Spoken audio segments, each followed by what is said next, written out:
नमस्कार दोस्तों, स्वागत है आपका आज के मुख्य समाचारों की वीडियो में। जी हां दोस्तों, यहां पर आपको देखने को मिलेगी सुबह से लेकर शाम तक की सारी के सारी बड़ी खबरें, मुख्य समाचार, ब्रेकिंग न्यूज अपडेट के रूप में। तो दोस्तों, आपसे रिक्वेस्ट है इस वीडियो को ज़्यादा से ज़्यादा लाइक और शेयर करें।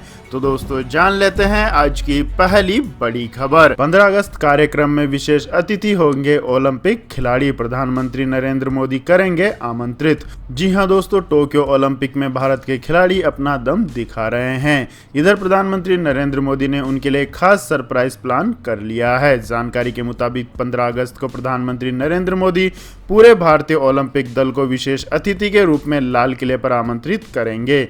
इतना ही नहीं, पीएम ओलंपिक दल से व्यक्तिगत रूप से मुलाकात भी करेंगे।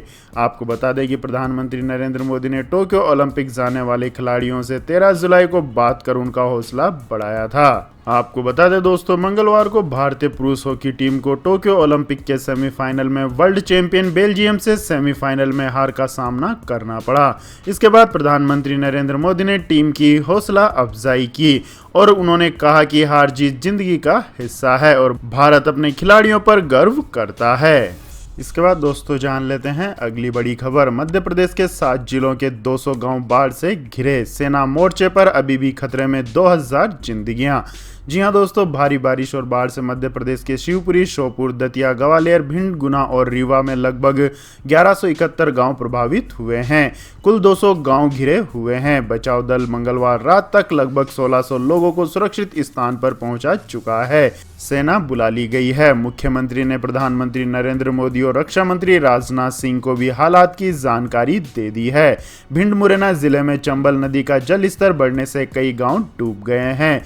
मुरैना में चंबल खतरे के निशान से 2 मीटर ऊपर बह रही है। शिवपुरी में 2000 से ज्यादा लोग अब भी बाढ़ में फंसे हुए हैं। वायुसेना के हेलीकॉप्टर भी दिन भर दृश्यता कम होने और लगातार बारिश होने से बचाव करने में सफल नहीं हो सके। इसके बाद दोस्तों, जानते हैं अगली खबर। यूपी में बदलेगा एक और स्टेशन का नाम, झांसी का नाम वीरांगना लक्ष्मीबाई रेलवे स्टेशन करने का प्रस्ताव।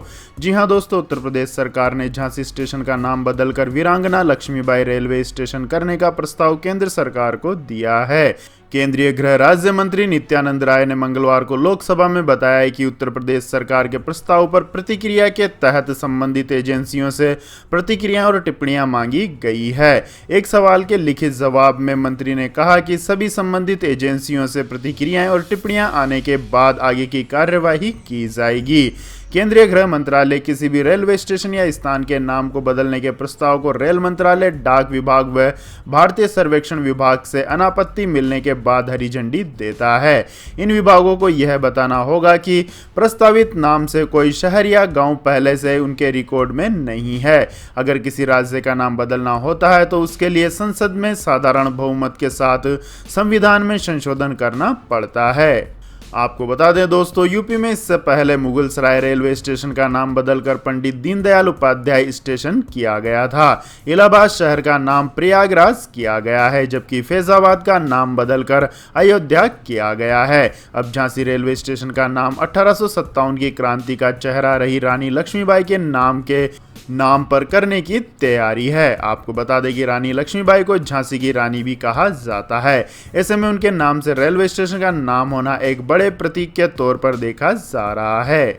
इसके बाद दोस्तों, जान लेते हैं अगली बड़ी खबर। महाराष्ट्र में मॉल, जिम और स्पा खुले, सिनेमा हॉल समेत इन गतिविधियों पर पाबंदी जारी। जी हां दोस्तों, महाराष्ट्र में कोरोना के मामले कम होने के बाद पाबंदियों में ढील का ऐलान कर दिया गया है। हालांकि छूट उन जिलों में दी जाएगी जहां पॉजिटिविटी रेट कम है। इन जिलों में मॉल और जिम खोलने की इजाज़त दे दी गई है। साथ ही दुकानों के खुलने का समय भी बढ़ा दिया गया है। प्रतिबंधों में छूट उन 11 जिलों पर लागू नहीं होगी जहां अब भी ज़्यादा मामले आ रहे हैं। महाराष्ट्र सरकार ने सोमवार को लॉकडाउन में ढील देने के लिए घोषणा की थी।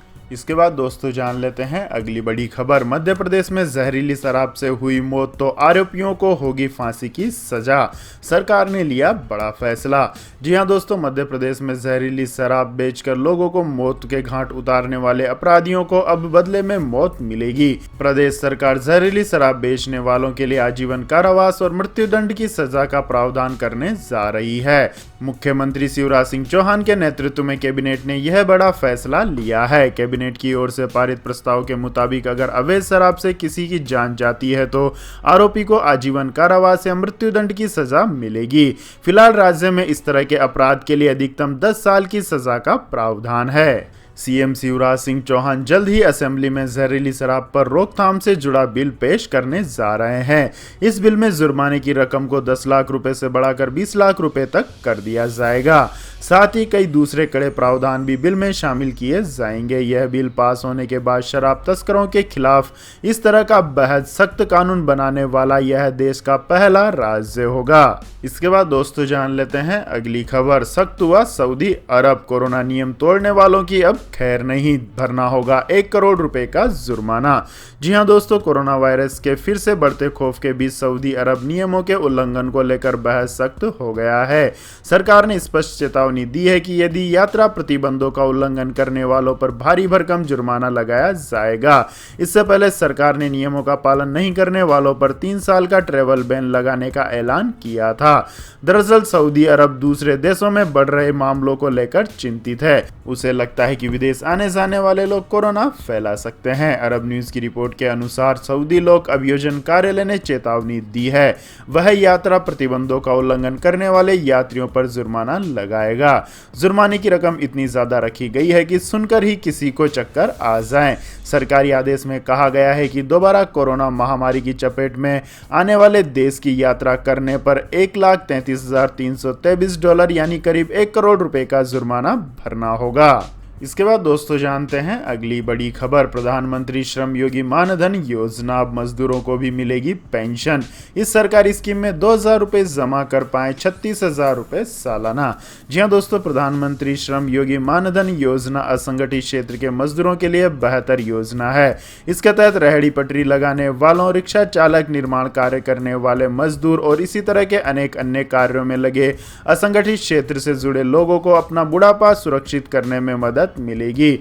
दरअसल सरकार आपको इस योजना के तहत पेंशन की गारंटी देती है। इस योजना में रोजाना 2,000 रुपए बचाकर सालाना 36,000 रुपए तक की पेंशन पा सकते हैं। इस स्कीम को शुरू करने पर आपको हर माह 55 रुपए जमा कराने होंगे, यानी 18 वर्ष की उम्र वाले रोजाना करीब 2 रुपए बचाकर आप सालाना 36,000 रुपए की पेंशन पा सकते हैं। अगर कोई व्यक्ति 40 साल की उम्र से इस स्कीम को शुरू करेगा तो हर महीने उसे 200 रुपए जमा कराने होंगे। 60 साल की उम्र पूरा होने के बाद आपको पेंशन मिलना शुरू हो जाएगी। 60 साल के बाद आपको 3,000 रुपए महीना यानी 36,000 रुपए सालाना की पेंशन मिलेगी। इसके बाद दोस्तों रुक करते हैं आज के मौसम अपडेट्स का। तो दोस्तों यूपी, बिहार, एमपी सहित इन राज्यों में भारी बारिश का अलर्ट। जाने आपके क्षेत्र में कैसा रहेगा मानसून। जी हां दोस्तों, देश के कई राज्यों में भारी बारिश हो रही है। इस मूसलाधार बारिश से कई स्थानों पर बाढ़ जैसे हालात हो गए हैं, तो कई स्थानों पर भूस्खलन की घटनाएं सामने आ रही है। इस बीच मौसम विज्ञान विभाग ने देश के कई राज्यों में भारी बारिश के आसार जताए। साथ ही कुछ राज्यों के लिए विभिन्न अलर्ट भी जारी किए हैं। मौसम विभाग के अनुसार हिमाचल प्रदेश, उत्तराखंड और हरियाणा में भारी बारिश हो सकती है। वहीं बिहार और राजस्थान के अधिकांश क्षेत्रों में भी आज भारी बारिश का अनुमान जताया गया है। वहीं दिल्ली की बात करें तो यहां जुलाई में कम बारिश हुई थी, लेकिन अगस्त में सामान्य से अधिक बारिश होने की संभावना है। उत्तर प्रदेश में मानसून एक बार फिर सक्रिय दिखाई दे रहा है। लगातार कई जिलों में भारी बारिश हो रही है। बारिश के कारण कई नदियां उफान पर है। उत्तर प्रदेश के कुछ जिलों में आज भारी बारिश और बिजली गिरने की आशंका जताई गई है। वहीं कई क्षेत्रों में अलर्ट जारी किया है। वहीं मौसम विभाग ने मध्य प्रदेश के 25 जिलों में ऑरेंज अलर्ट जारी किया है। प्रदेश के ग्वालियर, शिवपुरी, गुना, अशोकनगर, दतिया, श्योपुर, मुरैना और भिंड में भारी बारिश की संभावनाओं को देखते हुए रेड अलर्ट जारी किया गया है। इसके बाद दोस्तों जान लेते हैं अगली खबर। केंद्रीय विद्यालय में सांसदों के अलावा बाकी सब कोटा खत्म, शिक्षा मंत्री भी दिला पाएंगे सिर्फ 10 एडमिशन। जी हां दोस्तों, केंद्रीय विद्यालयों में अब सांसदों के 10 कोटे के अलावा किसी नेता या मंत्री की सिफारिश पर बच्चों के एडमिशन नहीं हो पाएंगे। केंद्र सरकार ने केंद्रीय विद्यालयों में शिक्षा मंत्रालय का कोटा खत्म करने का फैसला किया है। अब सिर्फ सांसदों के पास ही अपने क्षेत्र में 10 एडमिशन कराने का अधिकार बचा है। अब केंद्र सरकार ने केंद्रीय विद्यालयों में एडमिशन में सांसदों के अलावा बाकी सब कोटा खत्म करने का फैसला किया है। यानी अब केंद्रीय शिक्षा मंत्री के पास भी सांसद के तौर पर ही 10 बच्चों का एडमिशन कराने का कोटा बचा है। इसके बाद दोस्तों जान लेते हैं अगली बड़ी खबर। दिल्ली में जारी रहेगी फ्री वाईफाई सुविधा, केजरीवाल सरकार ने दी मंजूरी। जी हां दोस्तों, दिल्ली के लोगों को फ्री वाईफाई सुविधा जारी रहेगी। अरविंद केजरीवाल सरकार की तरफ से मंजूरी दे दी गई है। दिल्ली कैबिनेट ने मंगलवार को दिल्ली में फ्री वाईफाई सुविधा को जारी रखने पर मुहर लगाई है। केजरीवाल सरकार की कैबिनेट ने मंगलवार को इसकी मंजूरी दे दी। दिल्ली के मुख्यमंत्री अरविंद केजरीवाल ने दिसंबर 2019 में आईटीओ बस स्टॉप से फ्री वाईफाई योजना की शुरुआत की थी। केजरीवाल सरकार दिल्ली के 10,561 स्थानों पर अभी तक हॉटस्पॉट लगा चुकी है। केजरीवाल सरकार ने पूरे दिल्ली में मुफ्त वाईफाई सुविधा देने के लिए 11,000 हॉटस्पॉट लगाने का लक्ष्य निर्धारित किया था। दिल्ली में अभी तक 10,561 स्थानों पर फ्री वाईफाई के हॉटस्पॉट लगाए जा चुके हैं। तो यह थी दोस्तों आज की सभी महत्वपूर्ण बड़ी खबरें। और दोस्तों बारी आती है आज के माइंड क्विज क्वेश्चन की, जिसका जवाब देकर आप बन सकते हैं एक शानदार उपहार के विजेता। तो दोस्तों आज का सवाल है, भारत के किस स्वतंत्रता सेनानी को लौह पुरुष के नाम से जाना जाता है? जी हां दोस्तों, अगर आपको इस सवाल का जवाब आता है तो तुरंत कमेंट सेक्शन में लिख दीजिए। इस वीडियो को लाइक कीजिए, शेयर कीजिए और हमारे चैनल को सब्सक्राइब करके बेल आइकन का बटन भी दबा लें। धन्यवाद। जय हिंद, जय भारत, वंदे मातरम।